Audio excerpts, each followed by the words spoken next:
I love the energy in this room right now because this is a room of friends from the three different regions. Welcome. Good afternoon. I'm Boots Herrera of the Ateneo Art Gallery, one of the education partners of Art Fair Philippines, together with the Museum Foundation and Museum Foundation of the Philippines and TESOS. Um, Hello. Um, we also want to announce, inform you, if in case you haven't heard, this is actually the 10th year of Art Fair Philippines. Diba? Yay! Lisa Periquet and Dindin Araneta are with us, two of the three ladies who founded this annual fair. So thank you and welcome. This session, titled, ano nga yung sinabi ko dun sa ano? Ano nga yung title? Sorry. Tonalities of Voices. Kasi iniisip ko yung title medyo mabilisan nun eh. But we really wanted to present, to hear what's happening in the regions. I just checked with Lisa and Dindin earlier if there were already parang directions towards focusing on the region, and we all agreed that it started actually during the lockdown, because it was so convenient to bring people from outside of Manila online. We were able to do that, and it started with two videos that the Cordillera group created for 2 years. No, if you remember, it was a studio visit. Kaw is here. Yung audio. Okay. No. So anyway, Baguio 6. Mamaya na lang, sorry. Sorry, nagugulahan ako, na-excite ako. Anyway, so it started then, and then when we were planning for, I think that when they were planning the fair participants, they really wanted to have that regional representation, and hence we have this session. So in many ways, the pandemic was instrumental in bringing us here. So there have been positive results to having been locked down and found creative ways of getting together from distant places. Okay, so we have 3 speakers today, and we will have them all. Would like to have them all on stage now, and then I will introduce each of them before their respective presentations. So we'll start with Errol Balcos from Mindanao. Yes. And then Charlie. Wow. Parang beauty contest to eh. And Kawayan, the Guia. Charlie ko from Negros, Occidental, and of course Kawayan, the Guia from the Cordillera. Parang patangkaran, ano? Pag ano. Okay. Okay, so a brief introduction before their presentations. No? So Errol is formally trained in architectural drafting, and is a self-taught artist whose works explore issues through a figuratively symbolic approach. He participated in the first edition of the Panit Bukog in 2000, which I was told is a traveling exhibition, no? Organized in Mindanao. Errol has since been involved in subsequent editions. He was part of the curatorial team of Panit Bukog 4 in 2019. He was also awarded the Juror's Choice Prize, Award of Merit in the 2008 Philippine Art Awards, and was a finalist of the 2007 Philippine Art Awards selection for Mindanao. He recently ended his term as Northern Mindanao on the Visual Arts Committee of the NCCA, or National Commission for Culture and the Arts. His current projects include public art in Bukidnon and Cagayan de Oro.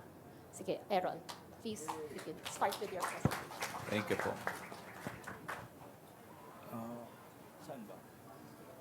Good afternoon po sa lahat. We're talking about the Panit Bukog. Actually, Panit Bukog was a traveling exhibit. It was organized by Cagayan de Oro Oro Arts Guild. It's an art organization from Cagayan de Oro. It was composed of two art groups from Iligan City and Cagayan de Oro City. Ayun pala. Ito yung Panit Bukog 1. Since it was a traveling exhibit, we usually make the scroll art kasi it's a travel namin para mas madali sa biyahe at that time. And then, it was called Panit Bukog because mostly during that time, yung practices ng kadalasan sa mga artists doon is painting and sculpture. So that's why we call it Panit Bukog. Panit means skin, and then Bukog means the bones. No? So that is Panit Bukog 1.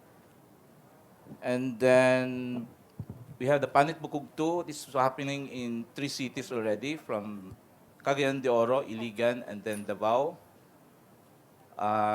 Parang lumawak yung ano namin, no? And the Panit Bukog 2 was curated by the late Bobby Valenzuela. No? And at that time, nagkakaroon na kami ng concept paper, collection of concept papers at art, anong tawag dun? Studies ng works, no? Kasi most dati hindi namin ginagawa. But during his time, tinuruan niya kami paano maggawa ng concept paper, tapos studies ng works, tapos nagkakaroon kami ng curatorial consultation because of him. And then during his time, pag-visit sa Mindanao, from 3 cities from Davao, Cagayan, and Iligan, he also made workshops of curation, paano mag-install ng works, hanggang nagkakaroon ng ganong tapos, during Panit Bukog 3, nag-self-curated na kami kasi parang nagkasakit at si Sir Bobby at that time. So, at that time, naging na lang, dalawang groups na lang ang nangyari. Oro, yung Cagayan de Oro at saka Iligan na lang din, no? And then, after 17 years, hindi siya hindi siya nabalik. And then, ang dami naming attempt to organize again the Panit Bukog, but kakaroon ng mga priorities yung mga artists, yung iba nagbiyahe, pumunta ng Manila, yung iba nasa labas, so hindi siya na But this time, sa tulong po ng NCCA, binigyan kami ng konting pondo. Ginawa namin yung Panit Bukog 4. So, nag-invite kami ng curator. Ang curator pala ng Panit Bukog 4 is Miss Tessa Maria Guason, together with Chris Rolio and Kay Oyek. At this time, from 3 cities, naging 9 na po yung location ng space namin. No? We invited 120 artists, more than 120 artists from all over Mindanao. And 80 of them submitted their concept papers. And then from 80, 48 artists were included in the exhibitions. So we exhibit in Cagayan de Oro for 3 venues: Museo de Oro, Ateneo de Cagayan, and Capital University also. And also at SM Mall, no? And then in 2022, naimbita po kami sa yung Art Fair Philippines online, entitled Langgikit, together with partners with namin yung Museo de Oro and Art Portal Gallery. Ito po yung nangyari. Tapos we were invited for the Art Fair Philippines regional exhibition, regional focus exhibition. No? We were planning to have the ambition for Panit Bukog is every 2 years. And Panit Bukog 5 will be happening on September by this year, September to October, no? And hopefully, we could bring PB5 experience to Art Fair Philippines 2024. Maraming salamat po at mga lahat. Thank you, Errol. Ano kailangan mo? Okay. Sige. Yeah, some of you actually probably recognize the name Bobby Valenzuela, whose contribution to Philippine contemporary art is still very much felt through what artist groups are already doing, no, in their respective regions.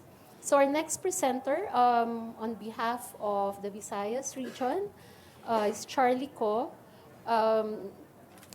For his own practice, he has produced more than 40 solo exhibitions. He just opened the show at Finale Art File,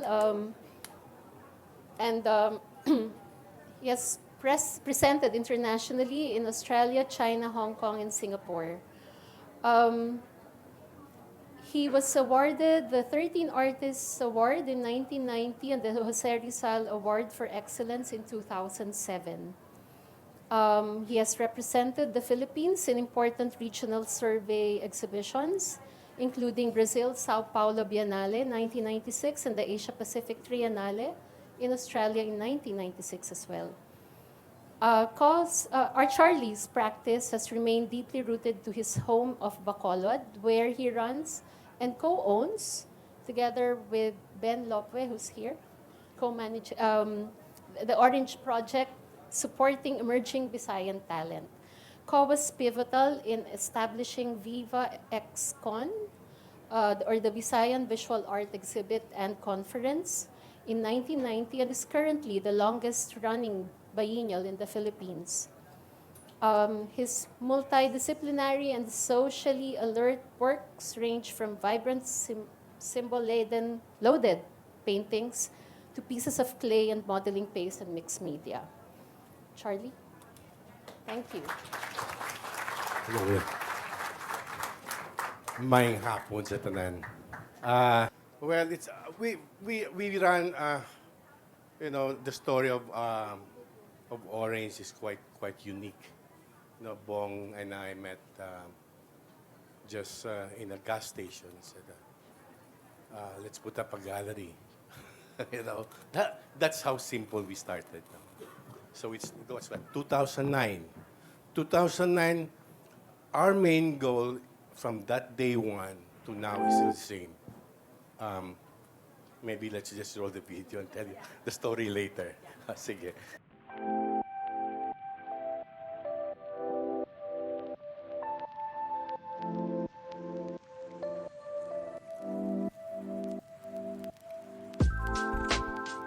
Art District is a space where we call it a playground, where we collaborate with many artists, showing their works through collaboration with many other groups. It's a serious playground where we can tell our stories. It's a big responsibility to engage with our local community by creating all these artworks outside that would helpfully benefit many young artists to get them inspired despite of the pandemic. It's a very important role we're playing right now.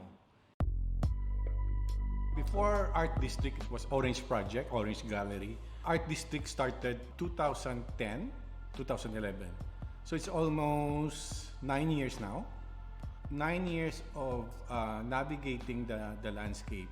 We can only achieve this with the artist communities supporting the idea of an art district. So Art District's strength is collaboration with the local young artists and the older artists. By mere fact collaborating, we're always engaging and trying to find out what's the best way to develop the space and who benefits the space. Right now, my focus is developing the outdoor exhibition. And then after that, phase 2 would be probably be doing a lot of using the space for workshop, for program that uses the space outside.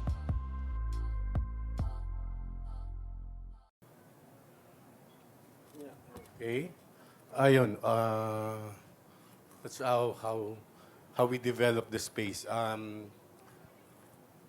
As I said, since day one, our focus is really supporting the young artists. I said, Bong, we're gonna open a gallery, there's no money in it. Sabi niya, loko-loko talaga, there's so much money in art. No, we're gonna start with artists that doesn't have a name yet.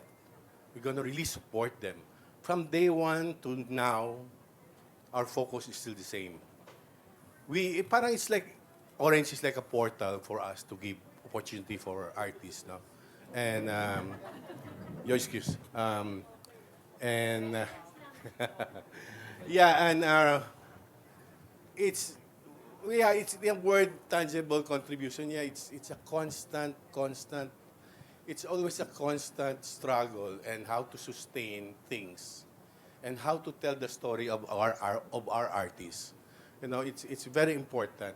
So we have so many projects we want to, and I will sometimes, it gets so emotional, personal, that we started with like that space, phase one. It's a small space. It's just a one floor space, but we would use that space into multi spaces. We could host art workshop.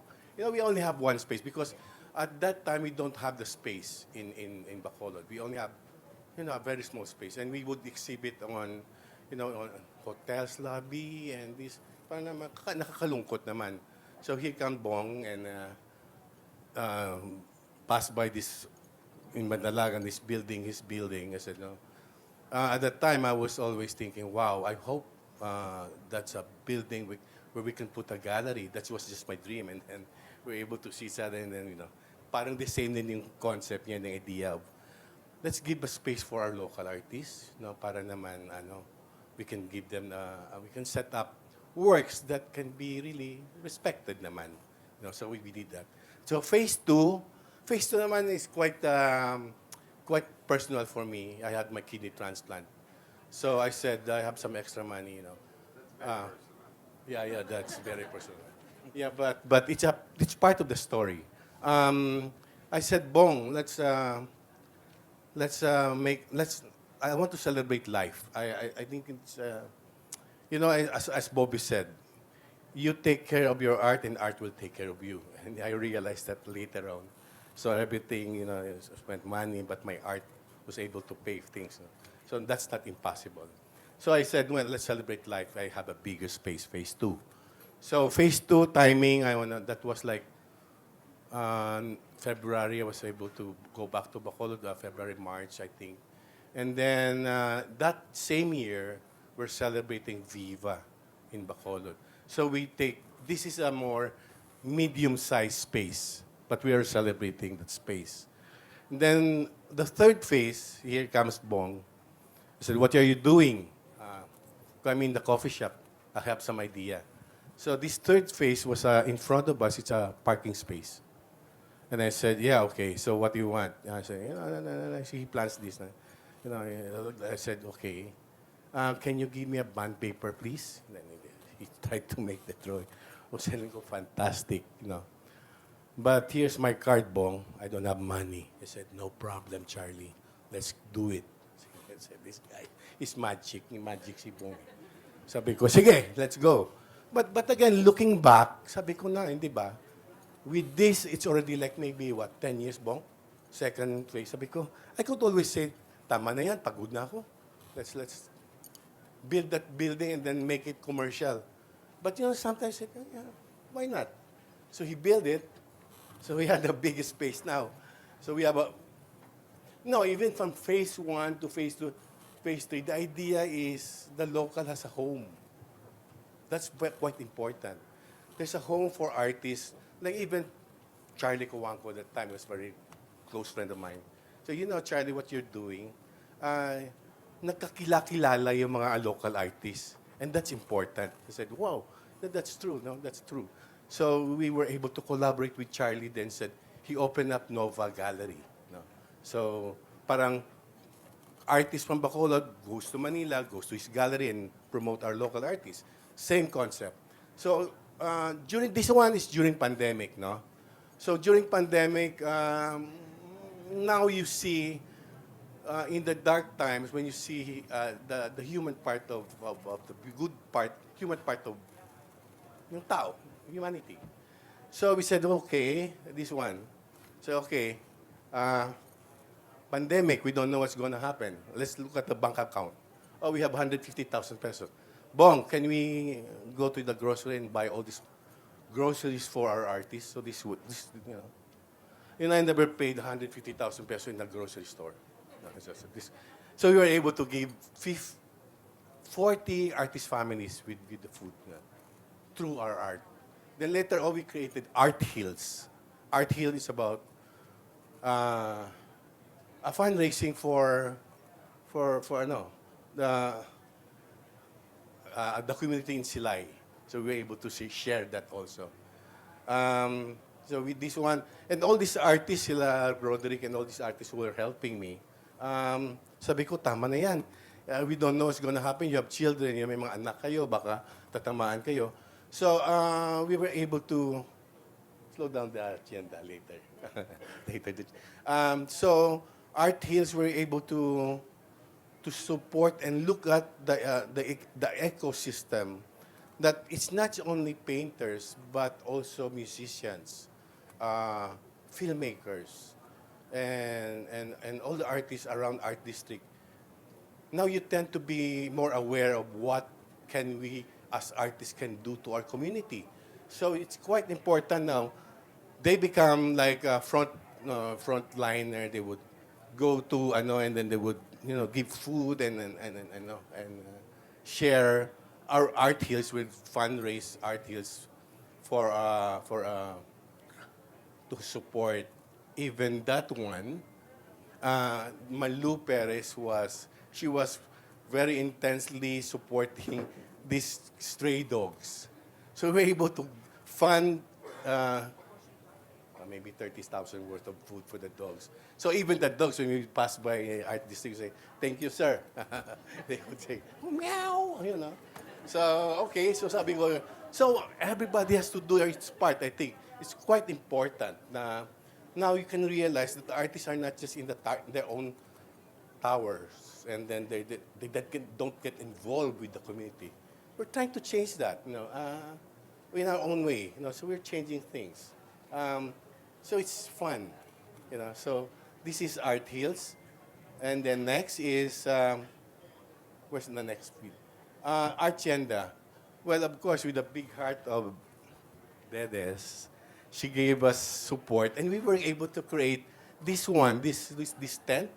We were able to create maybe 12 by 20 feet tent, and we usually engage and then make this parang art in the park. We are inspired by the art in the park. We can do that. So we were able to give chance for other artists, not just in Bacolod but outside of Bacolod.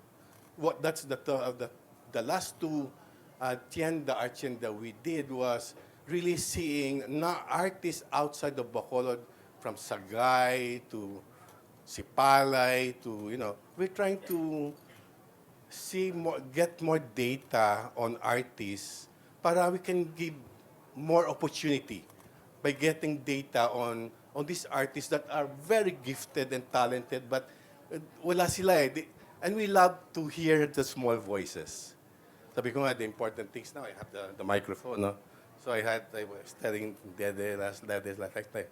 And now every time I talk, I need to be conscious na I'm talking with and then representing the community of artists. So sabi ko, okay, thank you for the microphone.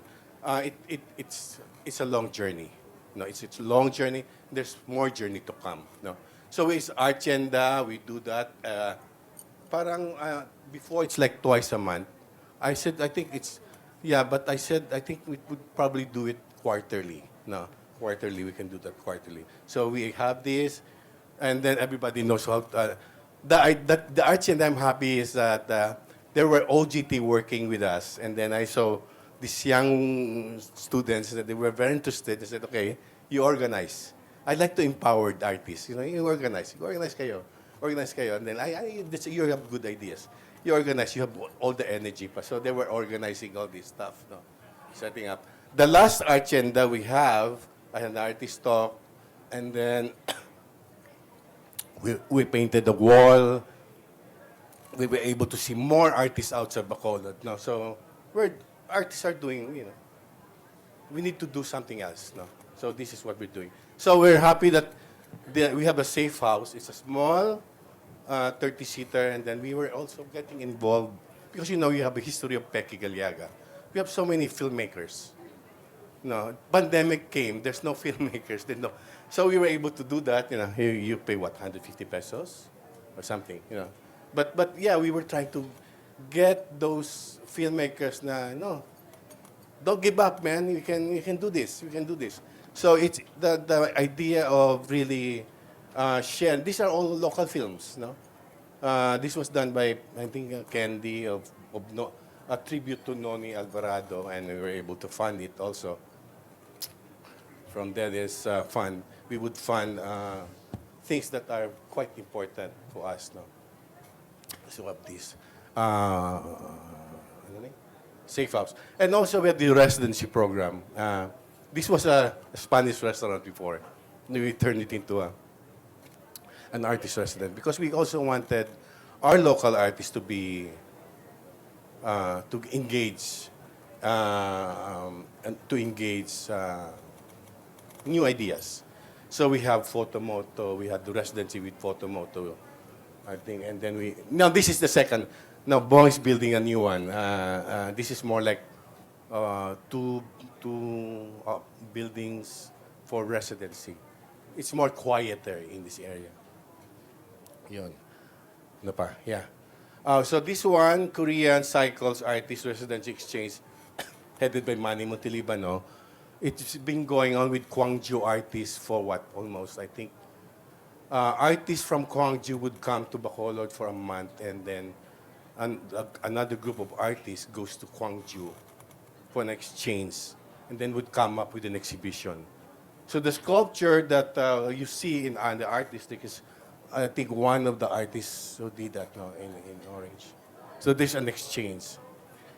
Portia, Purita Cal Ledesma, we are engaging with Purita Cal Ledesma.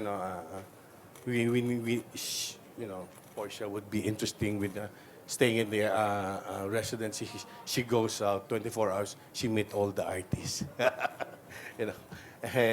And Alvin Remilio did also the last year, I think, during the art, in the art fair, Don Papa project. So we are also doing that. Now these guys, Eldrick and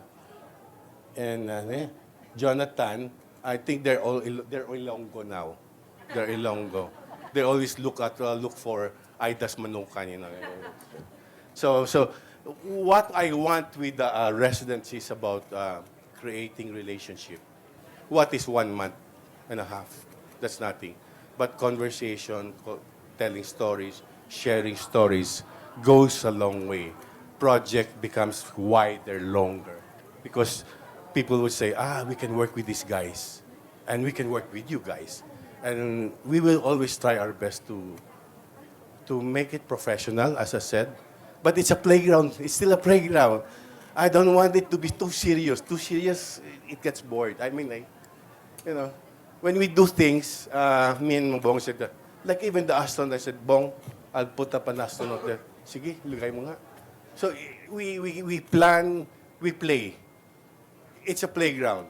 So we're lucky that we have Bong, we have a playground. The most recent one, we also made an open space where we try to teach young students, young and old.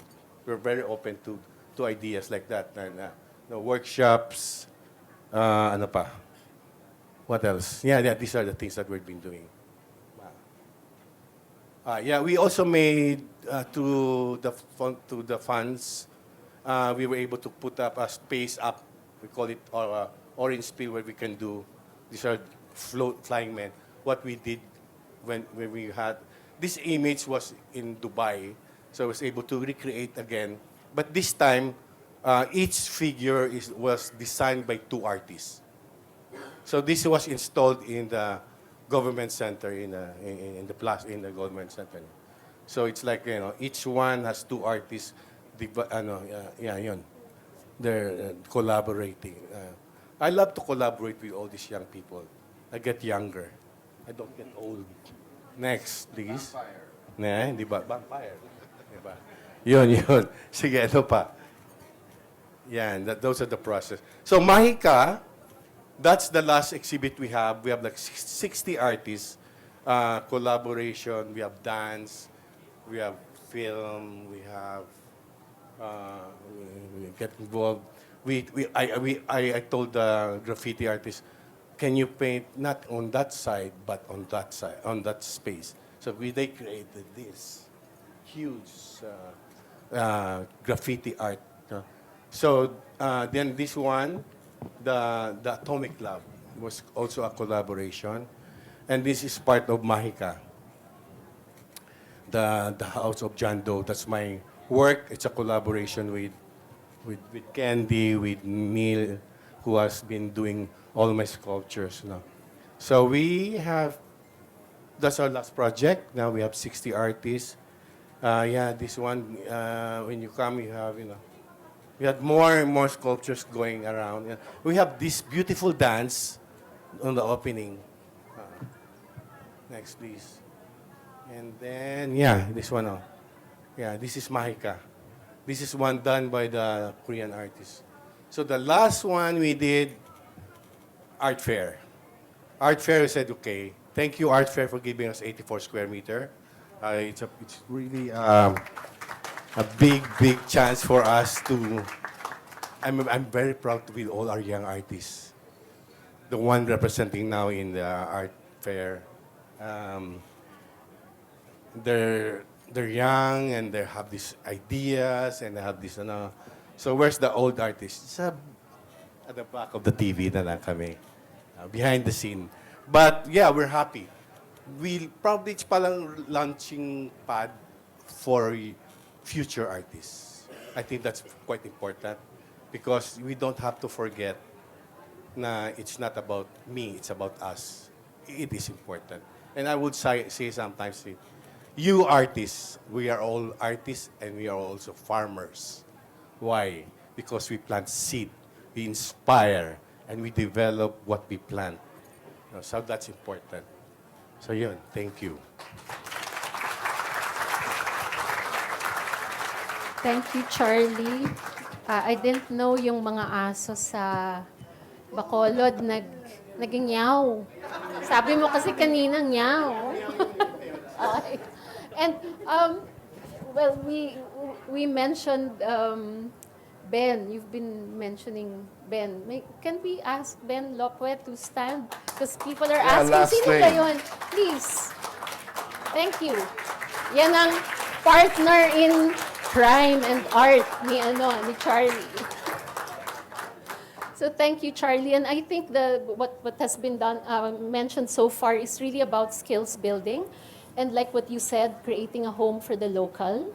No, and similarly, in the Cordilleras, that has been in the works for many years. And speaking on behalf of the Cordillera region, we have Kawayan de Guia, who lives obviously in Baguio City, and is from a family of artists, like his mentors, of course, his tatay, Kidlat Tahimik, Santi Bose, Ben Cab, Roberto Villanueva, and Tommy Hafalia, who's here. Asan na? Ayun si Tommy. They were part of the Baguio Arts Guild, the founders, no? And Kawayan is deeply embedded in Cordilleran culture and interested in the heritage and indigenous cultures of the region. He is also a curator and author of key projects presenting the artists of his community and has co-founded No Space. Sorry. By accident. By accident, which you'll explain later. And Kinanona yan. they actually will be launching the much-awaited publication, which Kawayan will Okay, share. yeah. So I'm Thank really you. here as a traveling salesman. So this book, Teotihuang, which took us 10 years to make, is a encyclopedia, not encyclopedia, but on UN. And it tries to capture the history of Baguio art, Cordilleras, and its culture, but in a nutshell. So they are all little bits and pieces. Well, that's a fast slideshow. Can we slow that down? Slow it down by just a bit. Okay. Yeah, and so how did Tiwtiwang happen? It happened with Joyce To from SAM, Singapore Art Museum, when she invited me along with Charlie and Abe. And, but yeah. And when Joyce approached me to take part in this, to present Cordillera art in Singapore, I said, this feels a bit like the 1904 Expo that we're gonna bring out the exoticism of the Cordillera or Baguio. And I don't know, after many days, weeks, I don't know, of arguing and in discussion, we managed to strike a deal that I said, okay, I'll do the exhibition as long as we are able to produce a book, the Tiwtiwang, that we will be able to share throughout the Cordilleras. And the book, of course, I'm not a writer.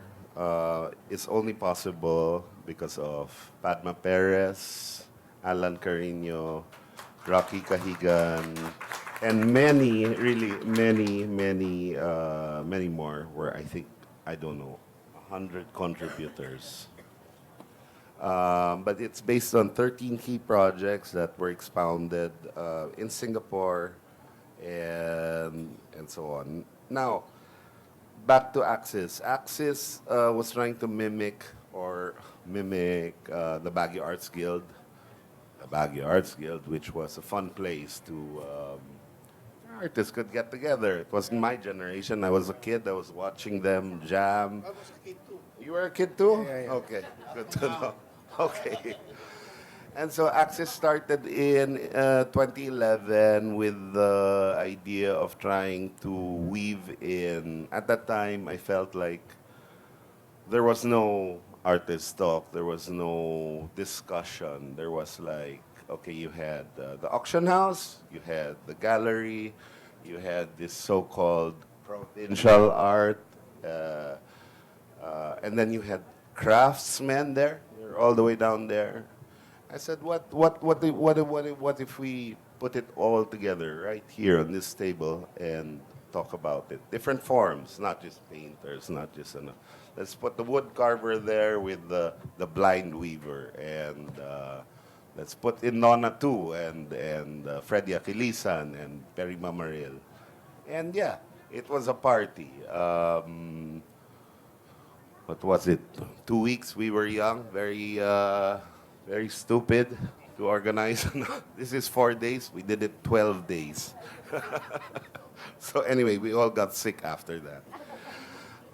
That went on, and that went on to Halsima, the road that leads up to the Cordilleras, to Bontoc, to Sagada, where we decided to do a traveling exhibition like Charlie, and branching out, getting out of the city, and engaging with the locals. And that led us to Singapore. And that led us to this fucking book. Now, 10 years in the making, parang it almost seems like a more reasonable thing to do, that you are able to share your information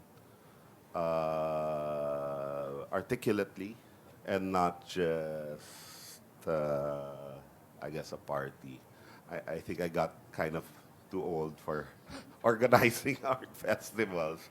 But so, the book also took 10 years because we couldn't find a publisher. We went to all 5 big publishing companies around the Philippines. No one wanted to publish it because we wanted to give half of it away to different art institutions, first primarily in the region, nationally and internationally. So look at it like a catalog or something like that, but it isn't. Where are we? Where are we? Where are we? Okay, yeah. The problem is, so we did these art festivals using our own money, like Charlie, like everyone else. Teddy Ko decided in 2011 to do Cinema Rion in Baguio. He said, Cal, let's do it. I have 300,000. And said, okay, that's seed money. Let's try to stretch this for 14 days.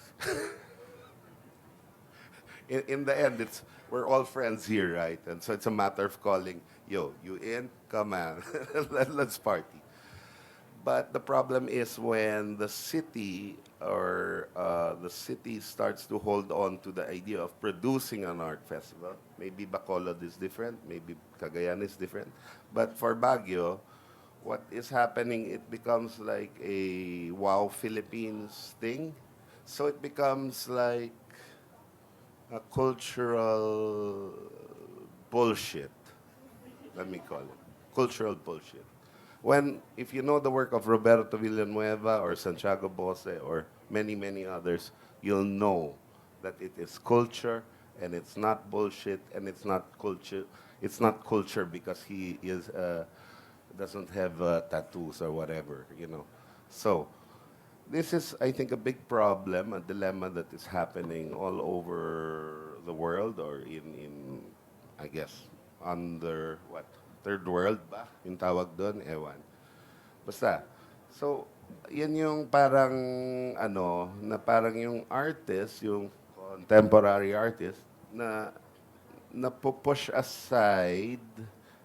And then suddenly people who know nothing about art, nothing about culture, become the experts. They become the experts and are so proud of being the ambassadors of such.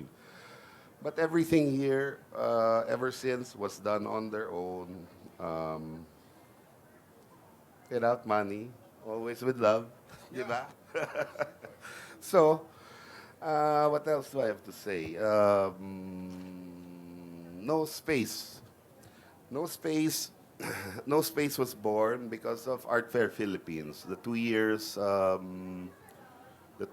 that this didn't happen because of the pandemic, Art Fair Philippines, Boots, the girls, they asked us to do studio visits. So we did first 6, so it was called Baguio 6. We did 6 studio visits, no script at all, a bit rough, but I think you get the vibe. And then the following year, another 6. And in this process, that's where like me, Nona, Rocky, Gail, we realized that so many artists in Baguio were producing so much fine, great work during these years of being trapped in their boxes. And that's how No Space was born. No Space is an online platform where we try to sell art, and art not only produced by artists, but by blind weavers, by craftsmen, artisans. I don't want to call them craftsmen, because that's also what we're trying to break. We're trying to break that division between what's art and what's not art, and. So that's No Space. And then Baguio Kunst. That's how we ended up publishing. We self-published. We did it all by ourselves with the help of everyone. So I hope to see you at 6 o'clock. We can talk more about the book. And we're going to finally get this magic book out into the universe. Thank you. Thank you, Charlie.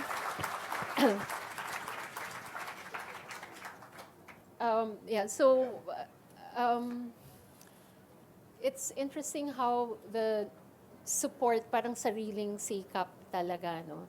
But also, like I think what you were mentioning is more the direction of bureaucrats um, taking over culture, and making the decisions. And also the idea that, you are regional. And we're from London and we're from Makati. And you're regional. You're from Baco. You don't know anything. And this I think is a bit wrong because artists react wherever they're from, react to their direct environment. Yeah. Okay, so thank you for the sharing from everyone, Errol, Charlie, and Kawayan. And um, we also want to welcome any input or comments from the audience, especially those who are part of that community. But for now, if there are any questions you would like to ask.